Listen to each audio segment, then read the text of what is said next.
ابو جعفر آل منصور دوسرا عباسی خلیفہ تھا۔ منصور کو تعمیرات کا بڑا شوق تھا۔ اس نے اپنے دور خلافت میں متعدد شہر بسائے، جن میں بغداد شہر منصور کا زندہ جاوید شاہکار ہے۔ اس کی تعمیر امن و امان کی بحالی اور نظم و نسق کے استحکام کے لیے کی گئی، اور منصور نے اسے اپنی سلطنت کا دارالخلافہ قرار دیا۔ بنو امیہ کا دارالخلافہ دمشق تھا، لیکن عباسیوں کے لیے دمشق کا شہر موزوں نہیں تھا، کیونکہ شام برسوں تک بنو امیہ کا دارالخلافہ رہا تھا، اور اب بھی وہاں ان کے حامیوں اور خیرخواہوں کی بڑی تعداد موجود تھی۔ رومی سرحد کے قریب ہونے کی وجہ سے دمشق فوجی نقطہ نگاہ سے بھی محفوظ نہیں تھا۔ ان وجوہات کی بنا پہ بنو عباس نے شام کی بجائے عراق کی سرزمین میں اپنے دارالخلافہ کا انتخاب کیا۔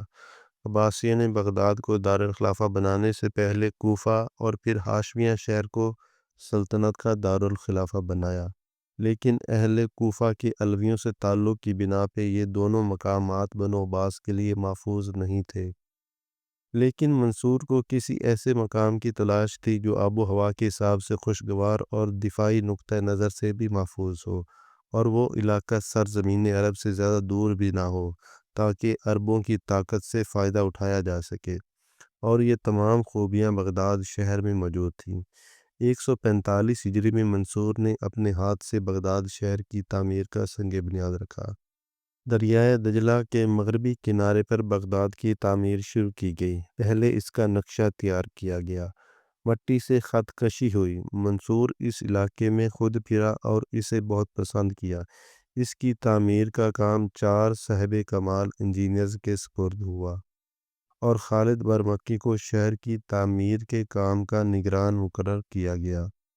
بغداد کی تعمیر میں یہ جدت رکھی گئی کہ شہر گول تھا۔ شہر کے ارد گرد دوہری فصیل بنائی گئی۔ اندرونی فصیل سے بیرونی فصیل اونچی تھی۔ شہر کے 4 دروازے تھے: باب کوفہ، باب شام، باب بصرہ اور باب خراسان۔ ہر 2 دروازوں کے درمیان 28 برج تھے۔ دروازے دوہرے تھے اور دروازوں کے درمیان ڈیوڑی تھی۔ ہر دروازے پر گنبد کی چھت کا ایک کمرہ تھا۔ منصور ان کمروں میں بیٹھ کے بیرونی دنیا کا نظارہ کیا کرتا تھا۔ ان دروازوں پر خوبصورت مینار بھی تعمیر کیے گئے تھے۔ شہر کے عین وسط میں خلیفہ کا محل واقع تھا، جو نہایت دلکش تھا۔ اس محل کے وسط میں ایک ایوان تھا، اس پہ دوہرا گنبد تھا۔ یہ اس قدر مضبوط تھا کہ تقریباً 200 سال تک صحیح سلامت رہا۔ خلیفہ کے محل کے ساتھ جامع مسجد تعمیر کی گئی۔ خلیفہ کے محل کے سامنے فوجی معائنے کے لیے ایک وسیع و عریض میدان خالی چھوڑ دیا گیا۔ اس کے پیچھے وزیروں مشیروں کے محلات تھے۔ شہر سے باہر دریائے دجلہ کے کنارے منصور نے ایک اور محل تعمیر کروایا، جسے قصر المنصور کہتے تھے۔ اس پر سونے کا کام کروایا گیا، جو نہایت خوبصورت اور دیدہ زیب تھا۔ اسے قصر الخلد یعنی جنت کا محل بھی کہتے تھے۔